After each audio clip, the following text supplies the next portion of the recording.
예전에 한 성도님께서 바로잡은 생대구를 구했다고 하여 저한테 주신 적이 있었습니다. 얼리지 않은 생대구 얼마나 귀하고 맛있는 생선입니까?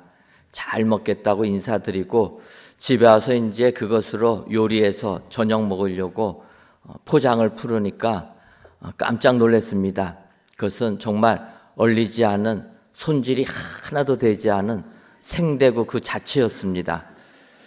저는 생대구 그래서 냉동되지 않은 거라 생각했는데 보니까 손질되지 아니한 대구였습니다. 저는 그런 생선을 처음 봤습니다. 다 손질된 것만 봤지 그냥 그대로 있는 그 생선, 이걸 가지고 저녁 반찬에 먹어야 되는데 이걸 어떻게 손질을 해야 될까 난감하게 그지가 없었습니다. 그러다가 생각나는 게 요즘은 그 인터넷 검색 시대니까 한번 인터넷으로 검색을 해보자. 그래가지고 생대구 손질법 해갖고 검색을 딱 하니까 여러 가지 정보와 또 동영상까지 나와 있는 겁니다. 근데 이제 동영상 찍은 거 이렇게 보니까 수십 년간 요리했던 그 요리사분이 대구 손질하는 법을 아예 동영상으로 촬영해서 인터넷에 올려놓은 것입니다. 그걸 이렇게 보는데 좀 이해가 잘 되지도 않고 용어도 낯설었지만 어쨌든 뭐 수십 년간 요리만 했다고 하니까 그분을 믿고선 제가 그분이 하라는 그대로 제가 대구를 잡기 시작했습니다. 그래서 잡고 나서 봤더니 제가 봐도 너무 잘한 거예요. 깜짝 놀랐습니다. 나에게도 이런 소질이 있구나. 그래서 그날 그거 가지고 맛있게 대구탕 끓여가지고 먹었던 기억이 있습니다. 근데 제가 그것을 하면서 한 번도 생선을 손질 안 해봤는데 먼저 손질해 본 경험 있는 요리사분, 그분이 하라는 그대로 따라하다 보니까 저도 잘 되었다라는 겁니다. 바꿔 말하면 우리가 사는 세상은 앞서 경험한 분들의 조언대로 살 때 우리는 편안하게 이 세상을 살 수 있게 된다라는 겁니다. 예를 들면 우리가 산에 가서 나물들을 이렇게 채취하게 됩니다. 그런데 나물들 우리가 가서 먹을 수 있는 것과 먹을 수 없는 것 구별하는 게 중요하다라는 겁니다. 버섯도 마찬가지 아닙니까? 버섯 중에서도 어떤 것은 독버섯이 있고 어떤 버섯은 몸에 좋은 버섯이 있습니다. 근데 여러분, 독버섯과 몸에 좋은 버섯 어떻게 여러분 아십니까? 모르죠? 그래서 그걸 아는 분이 가르쳐 주는 겁니다. 이것은 먹으면 몸에 좋은데 이 버섯은 먹으면 죽습니다. 그러면 우리는 어떡합니까? 그거를 그대로 배워가지고 그래서 버섯이 나면은 이것은 먹으면 안 되는 버섯이구나. 이것은 먹으면 몸에 좋은 거구나. 이렇게 알게 되는 겁니다. 가르쳐 준 분이 계셨을 때. 바꿔 말하면 그분은 그러면 그것을 어디서 배웠습니까? 그 위에 끝까지 올라가면 어떻게 됩니까? 끝까지 올라가면 결국은 어떻게 됩니까? 어떤 분은 그 독버섯을 잡수시고 드시고 어떤 분은 잡수시니까 몸에 좋아서 그거를 가르쳐 주는 것 아닙니까? 나이 든 분들이 경험을 통해서 배운 겁니다. 그래서 그것을 그대로 후대가 따라하게 되면 행복하게 평안하게 살 수가 있게 된다라는 겁니다. 그래서 사도 바울은 디모데전서 5장 17절에서 잘 다스리는 장로들은 배나 존경할 자로 알되 말씀과 가르침에 수고하는 이들에게는 더욱 그리할 것이니라. 이렇게 얘기합니다. 여기서 잘 다스리는 장로들이라는 헬라어는 프레스베테로스 이렇게 나와 있습니다. 조금 우리에게 익숙한 얘기는 우리 장로교는 뭐라고 얘기합니까? 프레스비테리안 이렇게 영어로 얘기합니다. 헬라어 여기서 나온 겁니다. 그래서 이 장로라는 것은 뭐냐? 더 나이 많은, 더 늙은 손 위에 이런 의미가 이 장로라는 의미가 있는 겁니다. 나중에 더 의미가 확대가 돼서 보다 크게 중요한 사람 이렇게 의미하지만 어쨌든 손위, 나이가 많은 사람들이 존경의 대상이 되는 게 성경에서도 그대로 이야기합니다. 더군다나 사도 바울이 살았던 2000년 전에 그 시절은 아닌 것 같지만 바울이 디모데를 권면하는 내용을 봐도 마찬가지라 알 수가 있습니다. 디모데전서 4장 12절을 보면 누구든지 내 연수함을 없인 여기지 못하게 하고 오직 말과 행실과 사랑과 믿음과 정절에 있어서 믿는 자에게 본이 되어 이렇게 권면을 하는 겁니다. 디모데는 누굽니까? 사도 바울이 믿음으로 낳은 아들이라, 바꿔 말하면 젊은 사역자라는 겁니다. 그런 디모데에게 사도 바울이 권면해 주는 말씀입니다. 누구든지 너의 연소함을 없인 여기지 못하게 하라. 그러니까 너가 연소하다, 젊다라는 것 없인 여기지 않도록 오직 말과 행실과 쭉 나와서 믿는 자의 본이 되어야 된다. 바꿔 말하면 2000년 전에도 나이 어린 사람들은 우리가 없인 여긴다라는 겁니다. 어찌 보면 우리나라도 마찬가지 아닙니까? 우리나라도 젊은 사람들은 쉽게 생각하는 겁니다. 그런데 오늘 사도 바울은 그렇지 않다라는 겁니다. 사실 나이가 많다고 권위가 있는 것은 아니라는 겁니다. 그런데 사람들은 나이 많은 사람들을 존경해 주니까 그게 나에게 권위가 생긴 줄 알고 권위가 주어지면은 그냥 권위를 휘두르려고 하는 경향이 있는 게 이게 문제라는 겁니다. 여러분들 나이 많은 것 존경의 대상이지만 경험 많아서 우리의 자녀들에게 잘 믿음으로 가르칠 수도 있는 거지만 그러나 휘두르면 안 된다는 겁니다. 오늘 바울 사도는 빌레몬서를 통하여서 그런 권위를 어떻게 써야 되는가를 잘 설명해 주고 있습니다. 우리가 아는 대로 빌레몬서는 사도 바울이 빌레몬이라는 자기가 전도해서 양육한 교회의 귀한 일꾼에게 편지를 써서 보낸 내용입니다. 그 내용은 뭐냐면 사도 바울이 로마 감옥에 갇혀 있었을 때 감옥 안에서 만난 사람이 있었습니다. 같이 죄인이니까 감옥 안에서 만난 겁니다. 죄인도 전도를 했는데 그 사람 이야기하다 보니까 바로 빌레몬의 노예였다라는 겁니다. 빌레몬의 종이었는데 도망쳐가지고 또 죄짓다가 감옥에 갇힌 자입니다. 그런데 그 오네시모라는 죄인 바울 사도가 복음을 전하니까 그가 예수님 믿고 변화가 된 겁니다. 감옥 안에서 사도 바울을 잘 섬깁니다. 그래서 교제를 하다 보니까 과거를 이야기하게 되었고 과거를 이야기하다 보니까 바로 빌레몬, 바울 사도가 전도한 빌레몬의 종이라는 것을 발견하게 된 겁니다. 그때 바울 사도가 빌레몬에게 편지를 보내는 겁니다. 그러면서 이 오네시모를 용서해 주고 자유인으로 만들어 달라 이런 부탁을 하는 내용입니다. 이제 오늘 본문 빌레몬서 1장 9절을 보면 사도 바울이 빌레몬에게 이렇게 얘기합니다. 도리어 사랑으로서 간구하노라. 나이가 많은 나 바울은 지금 또 예수 그리스도를 위하여 갇힌 자가 되어서 표현합니다. 사도 바울이 자기가 나이 많다라는 겁니다. 바꿔 말하면 빌레몬은 바울보다는 나이가 어린 사람이라. 그런데 그러한 빌레몬에게 바울이 오네시모를 용서해 주라 부탁하는 편지를 쓰면서 그는 명하지 않고 간구하고 있다라는 겁니다.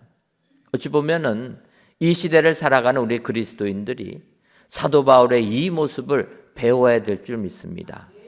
명령하고 강하게 말하는 게 아니라 부탁하고 그래서 그들이 스스로 선한 일을 할 수 있게끔 만들어주는 것, 이런 것이 우리가 지금 이 시대에 믿음의 본을 보여주는 삶이 되는 줄 믿습니다. 따라서 오늘 사도 바울의 탈권위적인 이 모습을 배우셔서 오늘도 칭찬받으시는 은혜의 모든 성도님들 되시기를 주님의 이름으로 축원합니다. 그렇다면 나이가 많은 사도 바울이 빌레몬에게 부탁할 때 어떻게 간구했습니까? 먼저는 명하지 않고 강구했다. 명하지 않고 부탁했다라는 겁니다. 빌레몬서 1장 8절을 보면 이러므로 내가 그리스도 안에서 아주 담대하게 내게 마땅한 일로 명할 수도 있으나, 마땅히 명령할 수도 있지만 명령하지 않고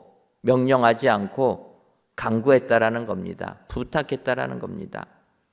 우리가 아는 대로 사도 바울은 어떠한 사람입니까? 다메섹 도상에서 예수님 만난 다음에 주의 일꾼 사도로 부름받은 사람입니다.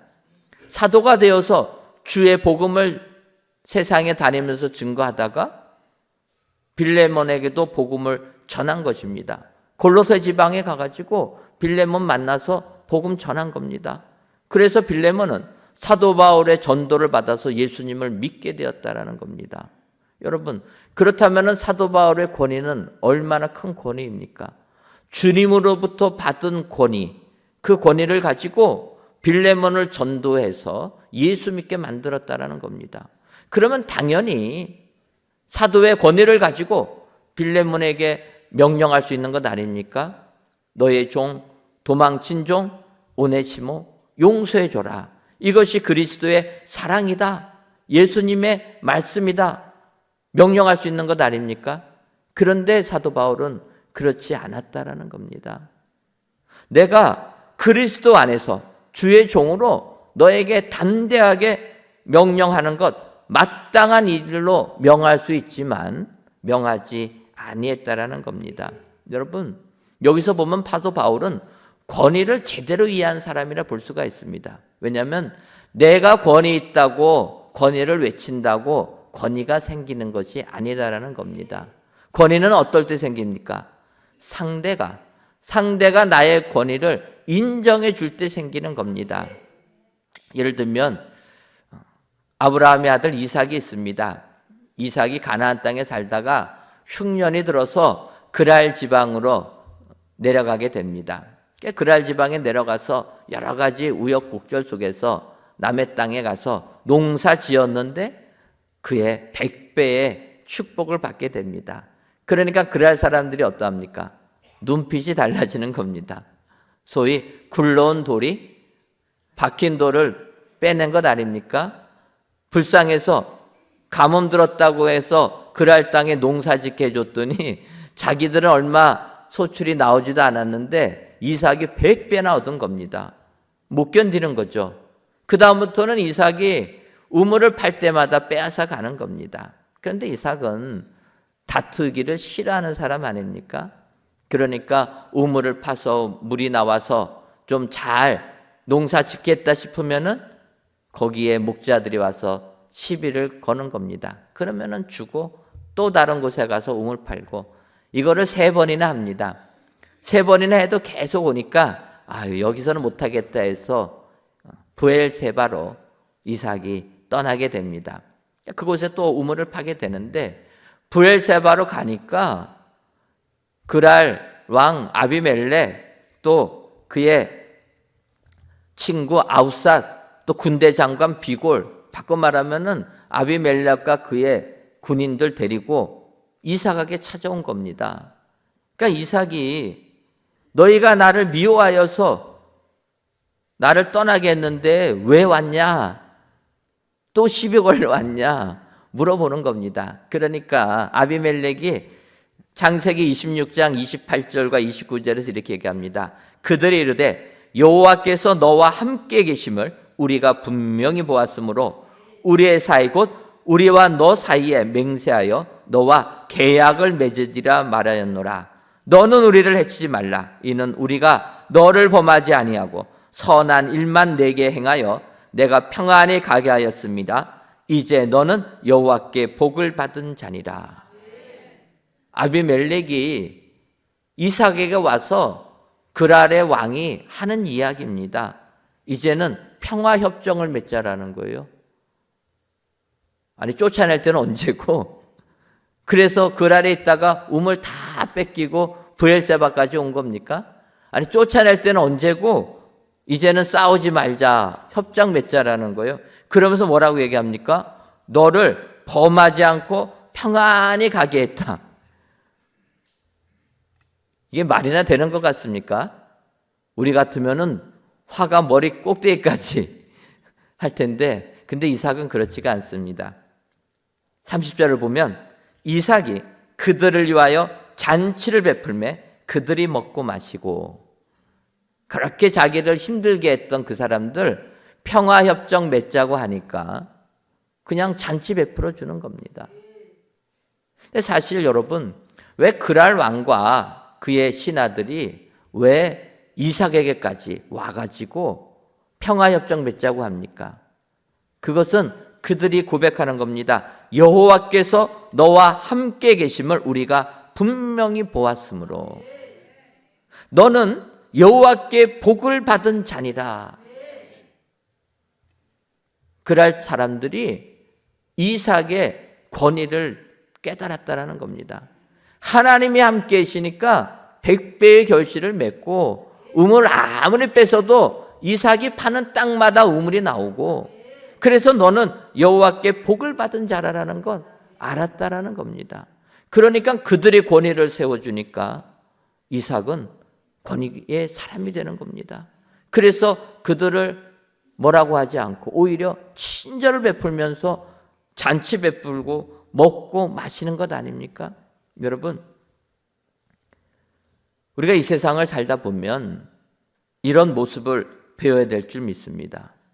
하나님께서 나에게 권위를 주시면 권위를 가지고 휘두르는 거 아니라 오히려 권위를 내려놓고 그들에게 친절하게 배우면서 감동시키는 것, 이것이 진정한 우리 그리스도인의 모습이라 이렇게 볼 수가 있는 겁니다. 사도 바울은 마땅히 명할 수도 있음에도 불구하고 내가 전도한 사람이니까, 내가 양육한 사람이니까 명할 수도 있지만 그러나 명령하지 아니하고 오히려 그에게 부탁하고 낮은 자세로 간구했다. 이것이 그리스도인의 삶의 모습이라 여러분 기억하시고, 오늘도 내가 아무리 권위가 있다 할지라도 내 가정에서, 내 직장에서, 내가 속한 사회에서 아무리 큰 권위가 있다 할지라도 권위로 사람을 휘두르는 것이 아니라, 명령하는 것이 아니라 부탁할 때 그리스도의 향기가 우리의 삶 속에 넘쳐나게 될 줄 믿습니다. 다음으로 나이 많은 바울은 유익을 말하며 부탁했다라는 겁니다.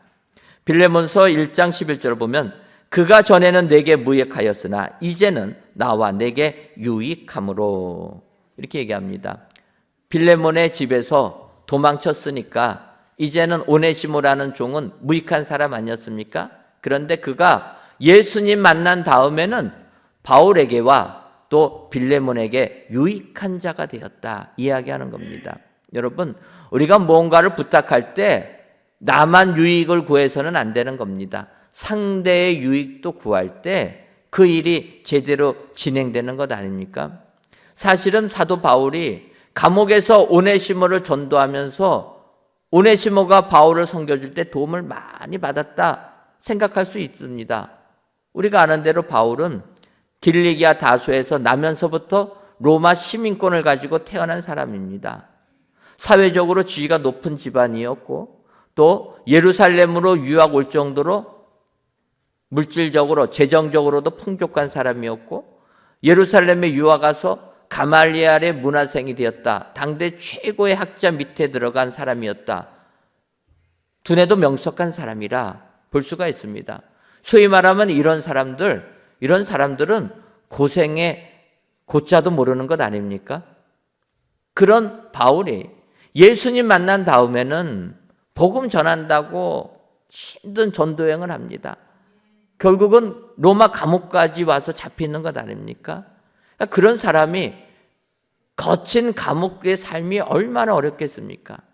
그런데 오네시모가 그를 섬겨주니까 바울이 너무나도 행복하고 기뻤다라는 겁니다. 사실 오네시모는 앞서도 말씀드렸지만 빌레몬의 종이었습니다. 그리고 무슨 일인지는 몰라도 빌레몬의 집에서 도망친 노예였다라는 겁니다. 근데 바울이 빌레몬서 1장 18절에서 그가 만일 내게 불의를 하였거나 내게 빚진 것이 있으면 그것을 내 앞으로 계산하라. 이렇게 편지의 내용이 있습니다. 바꿔 말하면 너에게 빚진 것이 있으면 내가 갚아주겠다. 사도 바울이 이야기하는 것 아닙니까? 그걸 보면 오네시모가 빌레몬의 집에서 도망칠 때 경제적으로도 피해를 준 것이 있다. 이렇게 볼 수가 있습니다. 어쨌든 그런 오네시모, 그 종이 로마 감옥에 또 갇힌 겁니다. 바꿔 말하면 빌레몬의 집에서 도망쳤다라는 그 죄 말고 또 다른 죄를 지어서 로마 감옥에 갇힌 겁니다. 바꿔 말하면 오네시모의 삶은 이 세상에서 거친 삶을 산 사람이라는 거예요. 그리고 마지막에는 로마 감옥까지 온 사람입니다. 그런 거친 삶을 경험한 오네시모가 거친 삶을 사는 감옥에서 한 번도 그런 경험 안 해본 바울을 섬겨줄 때 바울이 얼마나 힘이 됐겠습니까? 그래서 힘이 된 바울이 빌레몬에게 오네시모를 용서해 주라 이야기하는 겁니다. 그러면서 얘기하는 거예요. 이렇게 나를 잘 섬겨주는 오네시모가 나에게만 유익이 되는 게 아니라 너에게도 유익이 된다라는 겁니다. 여러분, 빌레몬에게는 오네시모가 무슨 유익이 되겠습니까? 자기의 종이었는데 자기 싫다고 도망간 노예 아닙니까? 그 당시는 노예들은 돈 주고 사고 파르니까 주인에게 경제적인 손실만 끼친 무익한 사람이라는 거예요. 그런데 사도 바울이 얘기합니다. 아니라라는 거예요. 너에게도 유익이 있다. 어떤 유익입니까? 어차피 오네시모는 도망간 노예입니다. 손해볼 건 다 본 겁니다. 그냥 잊으면 되는데, 그런데 너가 오네시모를 용서해 준다 하게 되면 너는 존경받는 사람이 된다라는 거예요. 그게 얼마나 너에게 큰 유익이냐라는 겁니다. 또 빌레몬에게 유익이 되는 게 뭐냐? 우리가 아는 대로 빌레몬은 바울 사도의 이 부탁을 받아서 오네시모를 용서해 줍니다. 뿐만 아니라 자유인으로 해방시켜 줍니다. 해방된 오네시모가 어떻게 되냐? 초대 기독교 역사를 보게 되면 그가 에베소 교회의 목회자가 되었다라는 겁니다. 바꿔 말하면 여러분, 빌레몬이 오네시모를 용서해 주는 순간 세상 사람들로부터, 믿는 자들로부터 존경받는 것뿐만 아니라 하나님으로부터도 칭찬받는다라는 거예요. 너가 오네시모를 용서해 주니까 그가 에베소 교회를 담당하는 사역자가 되었다. 하나님 나라를 위하여 얼마나 크게 쓰임받는 사람이 됩니까? 그것을 너가 한 것이라. 그러니 얼마나 오네시모가 너에게 유익된 사람이냐 이야기를 해주는 겁니다. 바로 빌레몬은 사도 바울의 이 권면을 받아들여서 오네시모를 용서해 주었다라는 겁니다. 도망친 노예로 그 죄만 용서해 준 게 아니라 이제는 그가 예수님 믿었다고 하니까 아예 그리스도 안에서 한 형제 자매로 자유인으로 만들어 준 겁니다. 여러분, 이렇게 사도 바울의 부탁하는 내용이 너에게도 유익이 된다. 이 내용을 통해서 그 놀라운 사랑의 역사가 이루어지게 되는 줄 믿습니다. 오늘 귀한 예배를 드리는 사랑 성도 여러분, 무언가를 이야기할 때 명령하지 마시고 바울처럼 또 유익이 되는 것을 말씀하셔서 정말 주의를 감당하시는 은혜의 모든 성도님들 되시기를 주님의 이름으로 축원합니다. 마지막으로 나이가 많은 바울은 자유로 되기 위해 부탁했다라는 겁니다.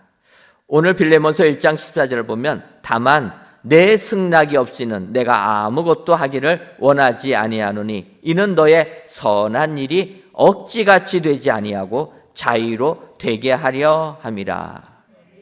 이 구절을 보게 되면 사도 바울의 위대한 점을 발견할 수 있습니다. 그것은 자신의 권위로 상대로 하여금 억지로 이 일을 하게끔 만드는 것이 아니라 선한 일이, 옳은 일고 좋은 일이 자기의 스스로 자의로 되게 하여서 그래서 그에게 기쁨을 주게 하는 일을 만들어준 게 바울이라는 겁니다. 여러분 그렇지 않습니까? 같은 일도 누가 하라고 해서 하게 되면은 나에게는 별로 기쁨은 없습니다. 그런데 그 똑같은 일을 내가 스스로 원해서 그 일을 하게 되면 그 일은 기쁨이 넘친다라는 겁니다. 학창 시절에 공부를 해야만 합니다. 그래서 우리가 초등학교부터 계속 공부를 하는데 여러분 공부하는 거 좋습니까? 싫습니까? 싫죠. 노는 게 좋습니까? 싫습니까? 네, 그래서 우리는 공부 안 하고 뭐 합니까? 신나게 놉니다. 너무 많이 놀면 나중에는 노는 게 지쳐가지고 뭐 하고 싶습니까? 예, 그제서야 이제 공부하고 싶다라는 거예요. 근데 문제는 이제 이만큼 놀아서 더 이상 이제 노는 것도 재미없고 그러면 하기 싫은 공부나 해야 되겠다 생각하는 그 순간 어머니가 뭐라고 얘기합니까? 공부해라. 그 말을 듣는 순간 어떻게 됩니까? 공부하겠다는 마음은 싹 사라지고 다시 그냥 반항심이 생겨서 문 걸어 잠그고 잠만 자는 것 아닙니까?